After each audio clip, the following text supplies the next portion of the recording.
LSAT prep doesn't have to be boring. It doesn't have to be overcomplicated. In fact, it can be simple, a lot simpler than those 500-page LSAT prep phone books would have you believe. Back when I was studying for the LSAT, I found those textbooks so boring, I could barely get through a single chapter in one sitting without motivating myself by dangling the carrot of watching an episode of my favorite TV show at the end of every single chapter. Luckily for you, the LSAT is getting a lot simpler now that logic games will no longer be on the test after the June LSAT. This means you're only going to have 2 types of sections to study rather than 3. You've just got logical reasoning and reading comp to worry about, no more games. The good news is that logical reasoning is going to be 2/3 of the test.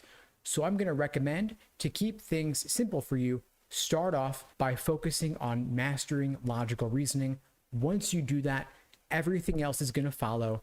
Any gains you make in your understanding of logical reasoning will be doubled because it'll be 2/3 of the test. And luckily, there is a lot of overlap between logical reasoning and reading comp. There are a lot of similarities between the 2 sections. Now, there are roughly 15 different types of logical reasoning questions. I'm going to lay them out for you here in rough order of frequency from most frequent to least frequent. You've got flaw, must be true, necessary assumption, weaken, sufficient assumption, parallel, strengthen, resolve the paradox, method of reasoning, principle, main point, point at issue, role of statement, fill in the blank, evaluate the argument, and cannot be true. There are a couple I haven't mentioned here, but most questions fall within one of these categories. Now, you'll notice that you've probably seen flaw questions before. You've probably seen must be true questions before and necessary assumption, but you may not have ever seen fill in the blank. You may not have ever seen evaluate the argument. Some question types only show up once every couple of exams, or maybe once every 5-10 exams.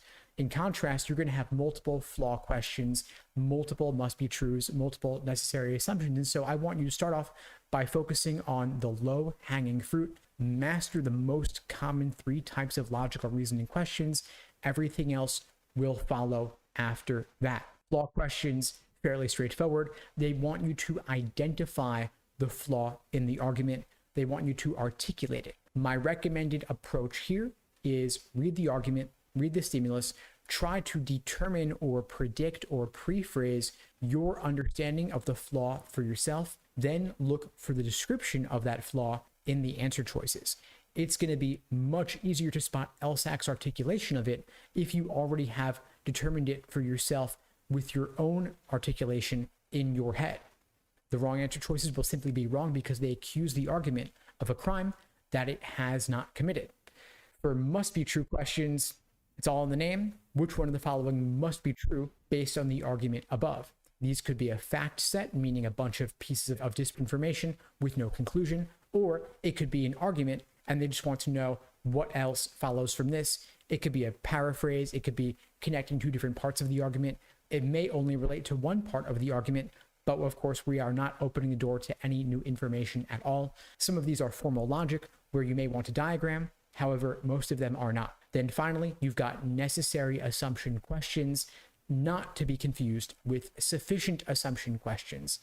Necessary assumption questions will contain words and phrases in the question stem synonymous with necessity, like depends upon, requires, and assumes. Note that you are not looking for any new information here. An assumption is an unstated premise, so the correct answer may not have been explicitly stated in the argument, but it is required in order for the argument to work, meaning that the necessary assumption needs to be the case in order for the argument to work. If it were not true, the argument would fall apart, and so the argument is requiring this necessary assumption. This is why the so-called negation or denial test works. You go through all 5 choices, negate each one. The correct answer choice, when negated, destroys the argument, leaving no ambiguity at all. The conclusion cannot follow from the evidence. Of course, there are many more types of logical reasoning questions, and these 3 are just the most common. There's a lot more I could say about these strategies for these question types, and I have.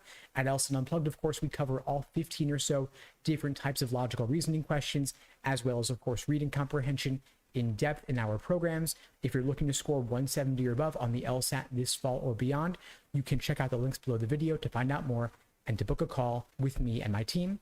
We'd be glad to help you out. Of course, you don't just want to apply strategies blindly. You want to know why the strategies work, and you want to know which tricks and traps you personally are uniquely prone to falling for. So aside from learning the strategies and drilling questions by type, also make sure that you are reviewing your mistakes in depth to make sure that you are spotting the tricks and traps you are uniquely prone to falling for so that you will not make the same mistakes again. I'll be covering this much more in the future. And in the meantime, I wish you all the best and take care.